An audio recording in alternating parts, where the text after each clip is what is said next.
తెలంగాణలో వెళ్ళి కాంగ్రెస్ పార్టీ తరఫున ఏం చెప్పాలో అర్థం కావడం లేదు.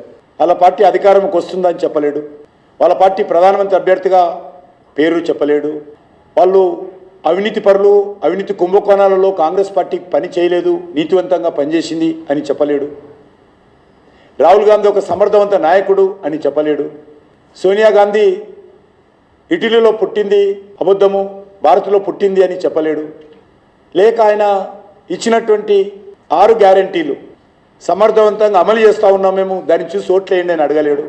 ఈరోజు రేవంత్ రెడ్డికి తెలంగాణలో ఓట్లు అడగడానికి చెప్పడానికి ఏమీ లేదు.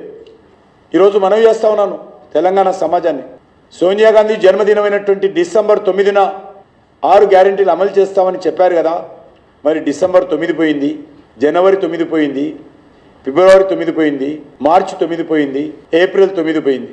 ఏమైనా మీ గ్యారంటీలను అడుగుతా ఉన్నాను. అబద్ధాలు చెప్పడమే కాంగ్రెస్ గ్యారంటీ, అబద్ధాలే కాంగ్రెస్ గ్యారంటీ.